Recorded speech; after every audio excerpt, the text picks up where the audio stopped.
Hello everybody, it is Fungal and today we will be looking at CM18, the Libra Cup. Although CM17 had a pretty stale meta and had super high stam requirements, we're back to the fun ones again, because on this track there will be a lot of viable Umas, so don't worry too much. So first, let's look at the track conditions. The track is a 1600 mile, but unlike the previous miles TMs, we are now on Hanshin Racecourse instead of Tokyo. This does create some significant changes, which I will talk about in later sections, but for now, I'll talk about everything else.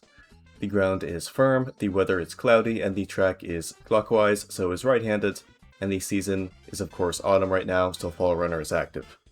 There's also a stat threshold on this track being power this time around, which means that every 300 plus 1 power, you'll get 5% more speed. So that will nicely segue into our next section, the stat requirements. Obviously you want max speed or close to it. Keep in mind that speed over 1200 is halved in effectiveness, however, so the difference between 1500 and 1600 speed is very similar to that of a green skill. That means if you do get a really good run but your speed is bad, you can maybe cope it and not be hurt too bad. There is also a long downhill on this track, making it pretty powerful, so I suggest getting as much as you can to stay in that downhill mode during late race.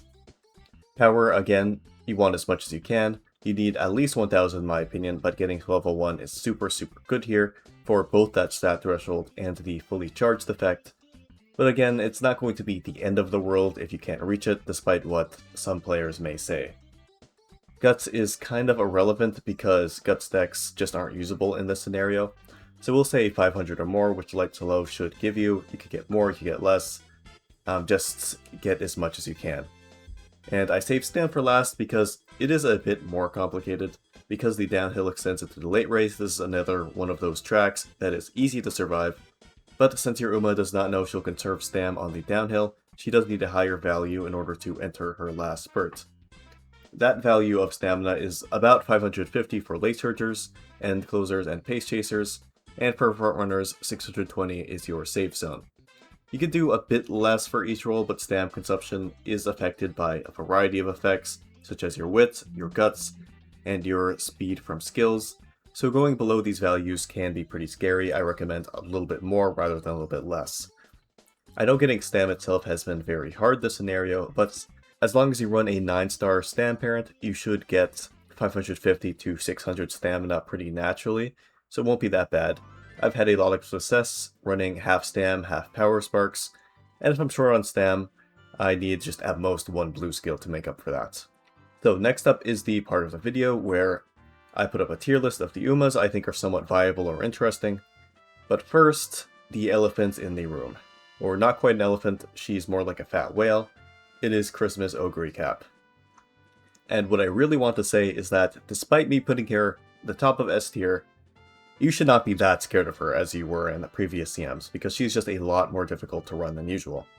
The reason why she is just so common good on medium CMs is not only because she's powerful, but because she's really easy to build. Luckily for you, a lot of Uma Musume players do not have a fully developed frontal lobe even in Group A.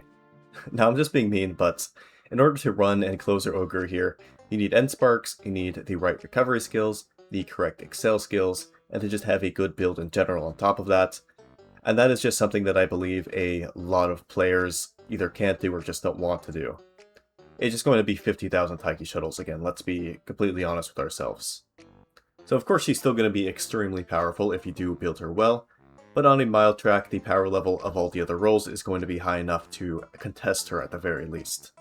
The other S tier is Valentine Mihono Bourbon, and this does not mean I'm advocating for solo fronts, although I do believe that team comp has a bit more merit here than usual. It's mainly that she's just clearly the best frontrunner here. She has a mid-race speed unique, an event which gives her Speed Eater, and an event which gives her early lead. Summer Maruzinski comes close, but she misses out on her own Maruzinski card, which kind of sucks here. Kinesan Black has taken the lead, but her unique isn't that great, and she's missing a good speed gold. And Tain Sky is just all around kind of mediocre because she only has Escape Artist and Angling going for her. The second best option is probably still Summer Maruzinski, but just run whatever you want alongside Bourbon. In general, anyone with decent frontrunner skills will work well. Aston Machen is releasing the day of the CM, so she's going to be an emergency build, but she is really popular, so I guess I'll talk about her a little. She's going to be solid. Nothing crazy, her sprint skills are wasted a bit, but just having innate groundwork and taking the lead is enough to make her great. She kind of builds herself, you just need the groundwork proc and you're done. Her unique is also fine, I guess. The excel part is wasted because it'll be after the excel zone, but it also gives a decent amount of speed, so that's nice. It's kind of like an evil version of Triumphant Pulse, I guess, because it activates when someone's coming up on you. Since I'm talking about the Umas in groups, let's look at the Pace Chasers next.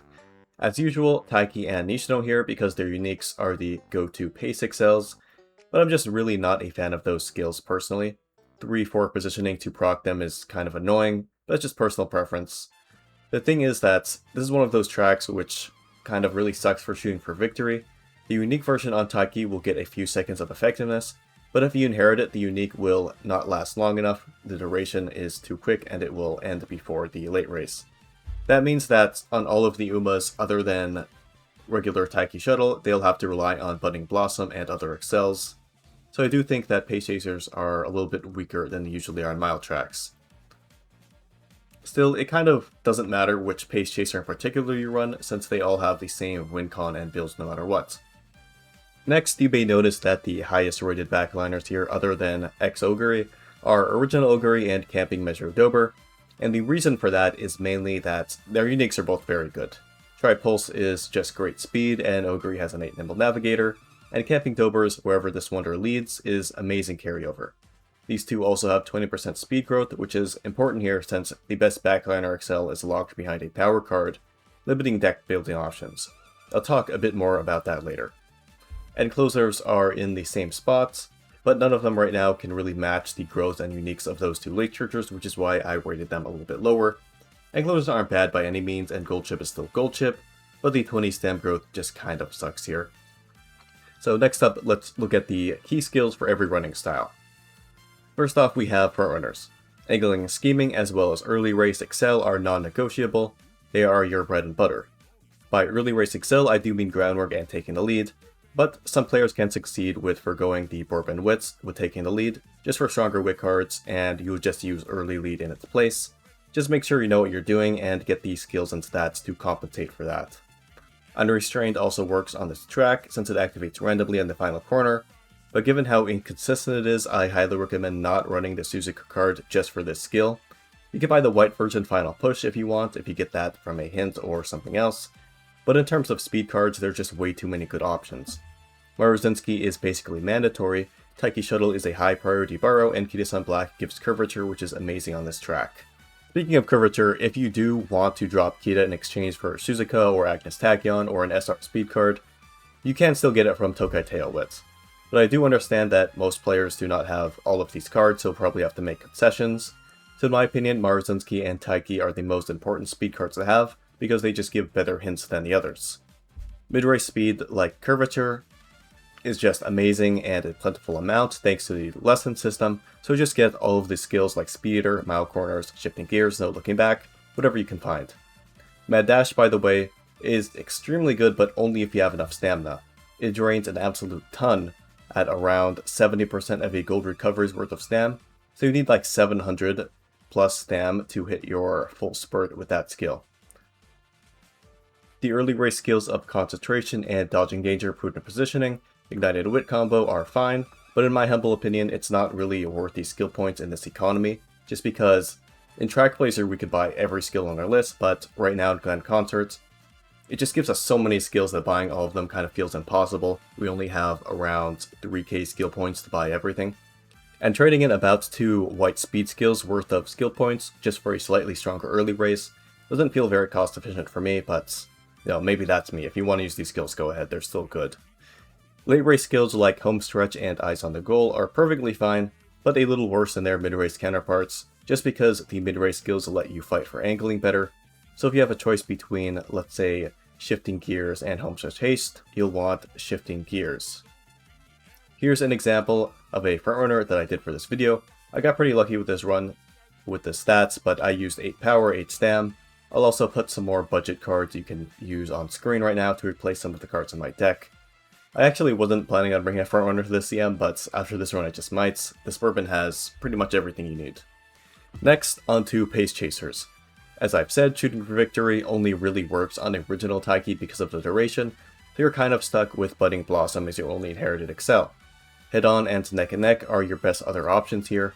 Not the most consistent, but they're still definitely really solid on these shorter maps. I highly recommend them as your second Excel. The late race is also on a downhill, which means that straight and determined descent do work on this track, but honestly they have a much larger activation range than head-on, and I personally wouldn't spend the SP on them unless you don't have head-on. Other than your Excels, there are a ton of good mid and late race skills for pace chasers: Mile Maven, Pace Corners, Unyielding Spirit, Speed Star, you get the idea. Just like for Forerunners, Speed Eater is an amazing skill. It gives you speed and slows down 3 Umas behind you, which creates just way more distance than you might assume. I'll also talk about some of the newer skills real quick. Aspire is unfortunately not good at all. It barely gives you any speed, and the requirement of being so close to the lead is pretty tough. Steady Gate is in the same boat where it just barely gives you any speed. Lechon and No Looking Back, however, are really good skills, so get them if you can. Just like for the frontrunners, I made an example pace chaser for you guys. This one isn't the greatest, but it's okay for demonstration purposes at least. The stam is a bit low, so I compensated with a couple recoveries. I used 8 stam, 8 power sparks. The inspirations just didn't want to behave and give me enough stamina, so whatever. There should be some other options for cards on your screen if you want to substitute your own deck in. These 3 speed cards all give really important golds, so do your best to get the white versions of these skills you can't get. You can also use the Niche No Flower Wit card for Determined Ascent if you want. It's a pretty okay SSR stat-wise, with the advantage of course being that it's not a power card like Daiwa Scarlet. But again, you're spending 240 skill points for a worse version of Head-On, so I personally think that Taiki is a way better borrow, unless you're running solo ace and just really need every Excel. Last, I'm going to talk about the lates and ends in kind of one spot because they use a lot of overlapping skills for this CM. For inherited Excels, you'll have Let's Pump Some Iron, and you could also include Shooting Star or Red Shift in hopes that they kind of pop a bit later on the final corner as you push up. But honestly, because of these skills I'm going to mention soon, I much prefer the late race speed uniques like Tripole, Shadow Break, or Divine Might here. Pump and Redshift are kind of inconsistent, and while they can be good, we have other better options for our Excels. On your left end, Slick Surge are actually kind of decent here, just because of their really lax positioning requirements for late surgers, although they're still gambling skills. Shared Away Spurt and Encroaching Shadow do also work here, but honestly they're so late that if you haven't gotten another Excel before then, you probably lost already. I just wouldn't use it as a main Excel, but you can still buy them just in case. Both roles can also use Updrafters and Nimble Navigator pretty well. They aren't the best skills on this map, but they're still cheap gambling Excels. So, the real skill that I've been vague posting about comes from Daiichi Ruby Power and is named Flash Forward. No, not UH and Flash, it is a different skill with the same name. If you don't want to use this card, you can only really get the white version from Sparks or Sprint Mile listens right now, which is pretty inconsistent, but if you can't really fit this card, it's what you have to do.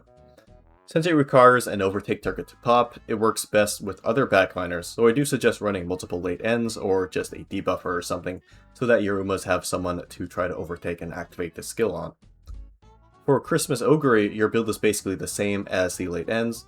You just need 2 mid-race recoveries, and 777s does count, as well as After School Stroll, since the Excel zone is on a downhill. But just like straight descent isn't reliable as an Excel, sometimes you'll get carryover, sometimes Excel, sometimes late race speed, which is why leap forward or flash forward are still very necessary. Now, I know you're probably wondering if you can cope without this skill, and I'm going to say for late surgers you can, for ends you can't. Updrafters and Nimble Navigator aren't very consistent even if you can get them, not to mention they just don't grow on trees. Spurt is alright, but again it activates 2 lates that I don't really see you winning off of only this skill.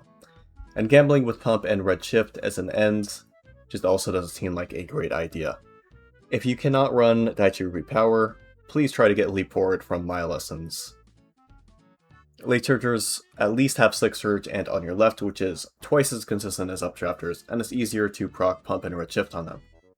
So with the Excels done, I can talk about other skills real quick.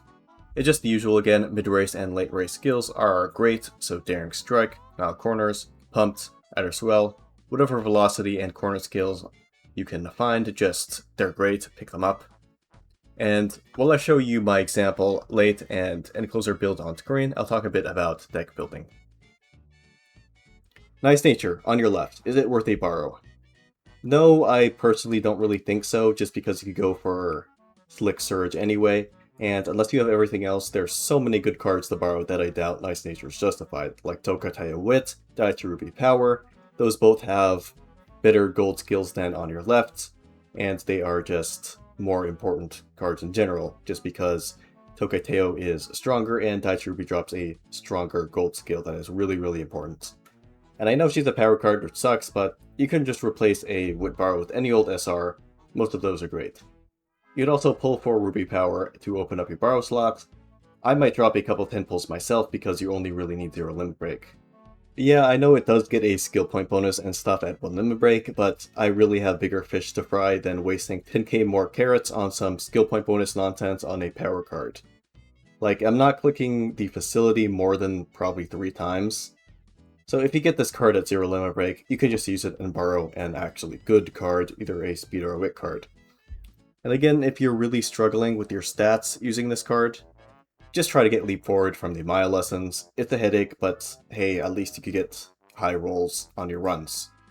So that's going to be about it for CM18. I hope I didn't forget to mention anything, but if I did, be sure to drop that in the comments and you might get a pin.